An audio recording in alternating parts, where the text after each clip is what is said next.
Hello students of class 11th. Today's we explain the next topics of the this chapter, that is RS groups, RS factors. तो students, इसके पहले video lecture में हमने blood और blood से related point को explain किया था। आज हम लोग RS फैक्टर देखेंगे कि RS फैक्टर क्या होता है। जिससे हमने आपको बताया था कि कभी कभी ऐसा होता है, सपोज कीजिए कि ब्लड ग्रुप ए है और ये आपका डोनर ए है। तो ये आपका जो है कि डोनर ए है और रिसिपिएंट ए है। तो ऐसा होता है कि जैसे आपने ए का ब्लड ए को दिया तो इसमें कोई प्रॉब्लम क्रिएट नहीं होती है फर्स्ट टाइम, लेकिन सेकेंड और थर्ड टाइम जो है अगर ए का ब्लड ए को ही दिया जाता है तो इसमें प्रॉब्लम क्रिएट आती है।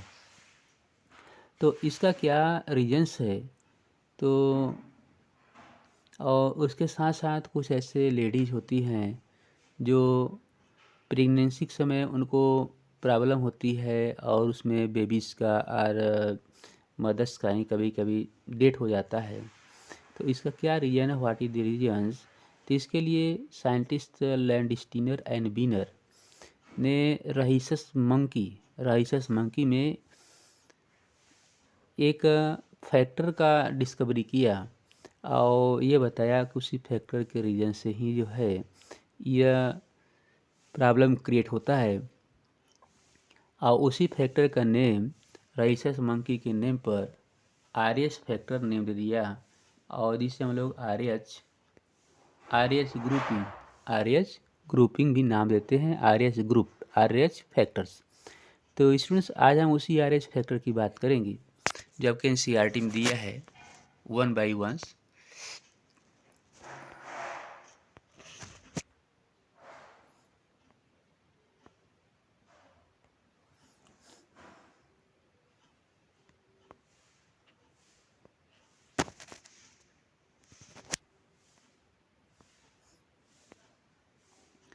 Another antigens, the RH antigen similar to the present in the rhesus monkey।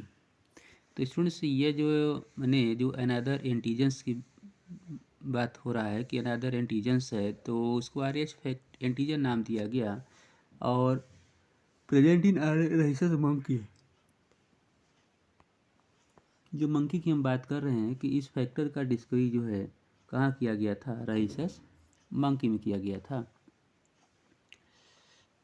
Hence RH it is observe on the surface of RBC।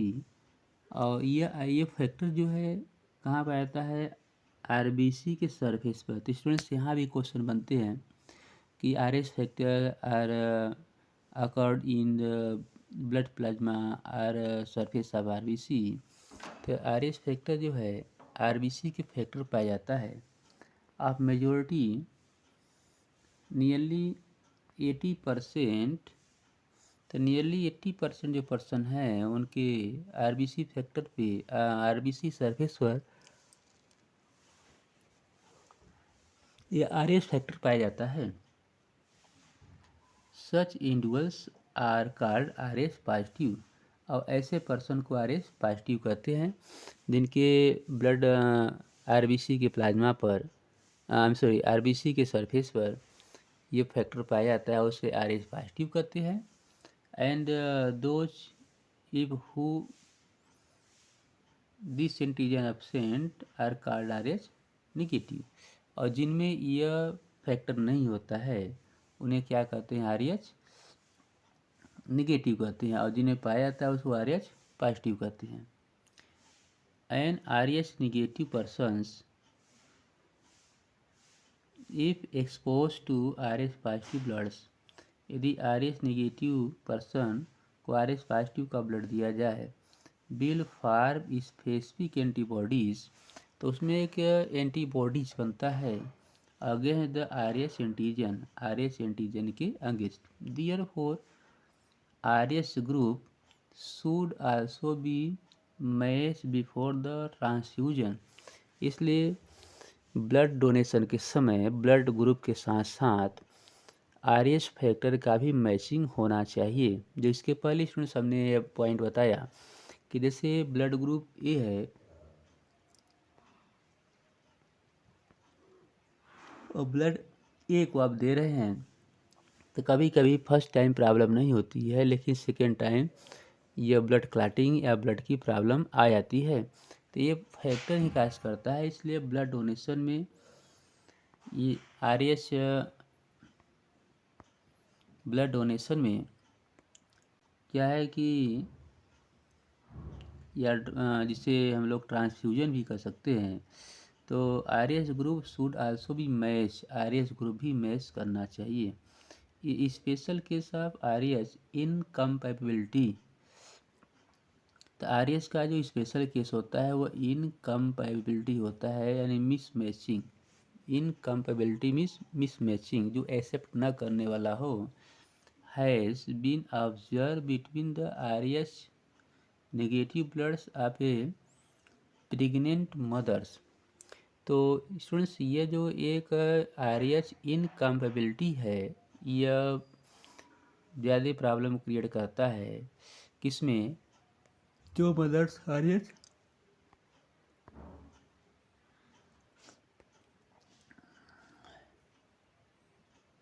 जो मदर आरएच नेगेटिव हों, यानी RH negative pregnant mothers with RH positive bloods of the foetus. यदि foetus का blood RH positive हो और mother's क्या हो, RH negative हो।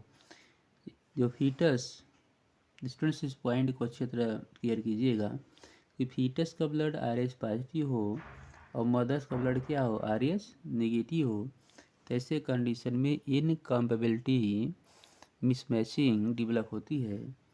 RH antigens of the foetus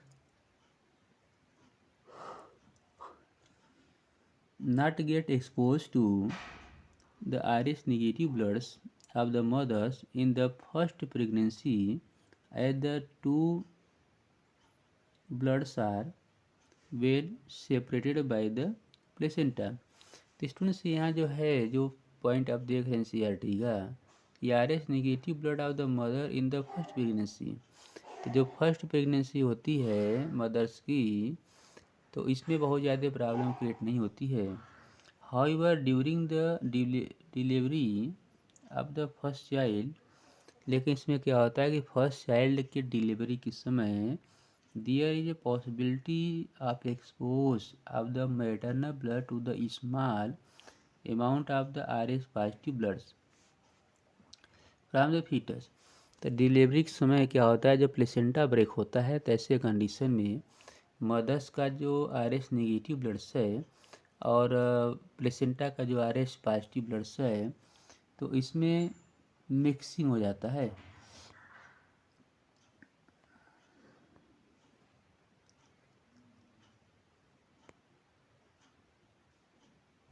in such cases the mother start preparing antibodies against Rh antigen in her bloods. तो ऐसे condition में मदर्स में जो है एंटीबॉडी डेवलप होता है in case of her subsequent pregnancy। The Rh antibodies from the mother's Rh negative can leak into the bloods of the fetus Rh positive and destroy the fetus RBC। और इसमें जो है कि foetus का RBC destroy होने लगता है। This could be fatal, ये बहुत ही घातक होता है टू द फीटस के लिए, और कुड काज सेवर्स एनीमिया, और एनीमिया हो जाता है, जॉन्डिस हो जाता है टू द बेबी। ठीक है। This condition is called erythroblastosis. इस कंडीशन को एरिथ्रोब्लाइटोसिस एरिथ्रोब्लाइटोसिस फिटेलिस कहा जाता है। This can be avoid by administering anti-Rh antibodies to the mothers immediately after the delivery of the first child। और इससे बचने के लिए क्या होता है कि administer anti-Rh antibodies to the mothers immediately और मदर्स को जो है RS एंटीबॉडीज जो है तुरंत दिया जाता है after the delivery of the first child की डिलीवरी के बाद।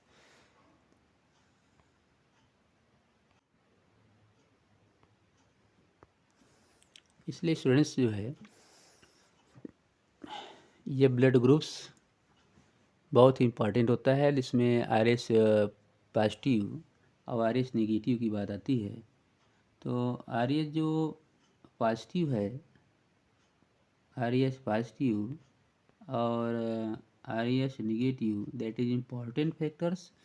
तो RS नेगेटिव लेडीज़ के लिए एक तरह से अभिशाप की तरह होता है। जैसे हम यहाँ एक फिगर आपको शो कर रहे हैं, इस फिगर में क्या देख रहे हैं कि मेल्स RS पॉजिटिव है, फीमेल्स RS पॉजिटिव। अगर दोनों में इस तरह से मैरिड किया जाए तो इसमें कोई प्रॉब्लम क्रिएट नहीं होता है। सेकेंड केस, अगर ये RS नेगेटिव और RS नेगेटिव अगर दोनों हों तब पर भी कोई प्रॉब्लम क्रिएट नहीं होता है। थर्ड केस में क्या देख रहे हैं कि मेल्स RS नेगेटिव है और फीमेल्स RS पॉजिटिव है, तो ऐसे कंडीशन में कोई प्रॉब्लम क्रिएट नहीं होती है। लेकिन अगर केस इस तरह से हो जाए, केस ऐसा हो जैसे मेल्स RS पॉजिटिव हो और फीमेल्स RS नेगेटिव हो, तब यहाँ क्वेश्चन मार्क पुटअप होता है। और ऐसे कंडीशन में फीमेल्स अगर RS नेगेटिव होती हैं, फीमेल्स क्या होती हैं RS नेगेटिव, तो ऐसे कंडीशन में इरिथ्रोब्लास्टोसिस फिटेलिस के केसेस डेवलप होते हैं, जो कि यहाँ आपको यहाँ शो किया गया है।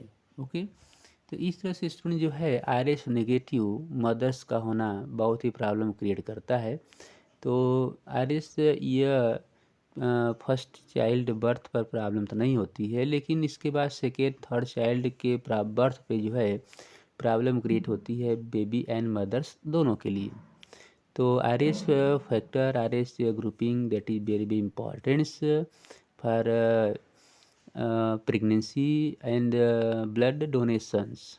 तो स्टूडेंट्स ये RS फैक्टर्स में जितने मैंने पॉइंट दिया है that is very important points, और इसको अच्छी तरह वाच कर लीजिएगा।